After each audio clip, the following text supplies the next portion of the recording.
ಹರೇ ಕೃಷ್ಣ. ಆತ್ಮೀಯರೆಲ್ಲರಿಗೂ ಕಲ್ಯಾಣಿ Eden ವೈಬ್ಸ್ಗೆ ಸ್ವಾಗತ. ಇವತ್ತು ಮೀನರಾಶಿಯವರಿಗೆ 2026ರಲ್ಲಿ ರಾಶಿಫಲ ಹೇಗಿದೆ ಅಂತ ಸ್ವಲ್ಪ ನೋಡೋಣ. ನಿಮ್ಮ ರಾಶಿಯಲ್ಲೇ ಶನಿ ಇರೋದ್ರಿಂದ ಸ್ವಲ್ಪ ಕಷ್ಟ ನಷ್ಟಗಳು ಜಾಸ್ತಿ, ಆದರೂ ಧೈರ್ಯವಾಗಿರಿ, ಭಗವಂತನ ಮೇಲೆ ನಂಬಿಕೆ ಇಡಿ. ನಾವು ನ್ಯಾಯ ಮಾರ್ಗದಲ್ಲಿ ನಡೆದು ಧರ್ಮ ಕಾರ್ಯಗಳನ್ನು ಪುಣ್ಯ ಕಾರ್ಯಗಳನ್ನು ಮಾಡ್ತಾ ಇದ್ದರೆ ಒಳ್ಳೆಯದೇ ಆಗುತ್ತೆ. ನಿಮ್ಮ ಅಗತ್ಯತೆ ಬೇರೆಯವರಿಗೆ ಹೆಚ್ಚಾಗುವುದು, ಆದರೆ ನಿಮಗೆ ಸಂಶಯ, ಕನ್ಫ್ಯೂಷನ್ಸ್, ಟೆನ್ಷನ್ಸ್ಗಳು, ಜಗಳಗಳು ಶುರುವಾಗಲಿದೆ. ಅಪವಾದಗಳು ಬರಲಿವೆ. ಭಯಪಡಬೇಡಿ. ಕೆಲವು ಪರಿಹಾರಗಳನ್ನು ಹೇಳ್ತೀನಿ, ಮಾಡ್ತಾ ಇರಿ. ಇದರಿಂದ ದೊಡ್ಡ ದೊಡ್ಡ ಅವಘಡಗಳು ಚಿಕ್ಕ ಪುಟ್ಟ ತೊಂದರೆಗಳಾಗಿ ಪರಿವರ್ತನೆಗೊಳ್ಳುತ್ತದೆ. ಆಗಸ್ಟ್ ಸೆಪ್ಟೆಂಬರ್ ತಿಂಗಳಲ್ಲಿ ಹೆಚ್ಚಿನ ಉತ್ತಮ ಫಲಗಳನ್ನು ನಿರೀಕ್ಷಿಸಬಹುದು. ಗೌರವ, ಯಶಸ್ಸು ಪ್ರಾಪ್ತಿಯಾಗುತ್ತದೆ. ತಾಯಿಯವರನ್ನು ತುಂಬ ಕಾಳಜಿಯಿಂದ ನೋಡಿಕೊಳ್ಳಿ.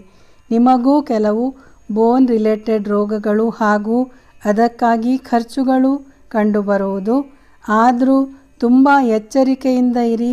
ನಿಮ್ಮಷ್ಟಕ್ಕೆ ಔಷಧೋಪಚಾರ ಮಾಡಿಕೊಂಡು ಇರಬೇಡಿ. ಸೂಕ್ತ ವೈದ್ಯಕೀಯ ಚಿಕಿತ್ಸೆ ಪಡೆಯಿರಿ. ಮದುವೆ, ಪ್ರೀತಿ, ಪ್ರೇಮ ಅಂತ ಇರುವವರಿಗೆ ಸ್ವಲ್ಪ ಅನಾನುಕೂಲ ಸಮಯವೇ. ದಾಂಪತ್ಯದಲ್ಲೂ ಜವಾಬ್ದಾರಿಯಿಂದ ನಡೆದುಕೊಳ್ಳಬೇಕಾಗಿ ಬರುವುದು.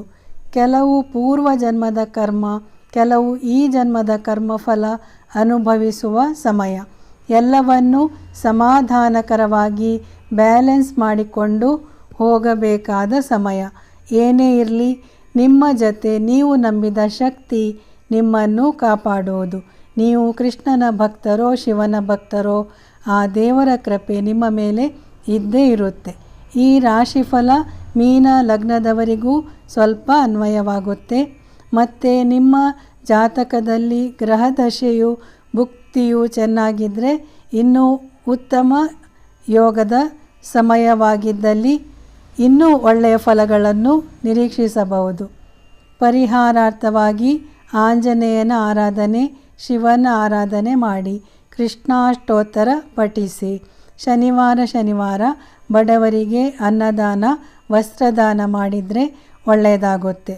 ಒಳ್ಳೆಯದಾಗಲಿ, ಶುಭವಾಗಲಿ. ರಾಧೆ ರಾಧೆ. ಹರೇ ಕೃಷ್ಣ.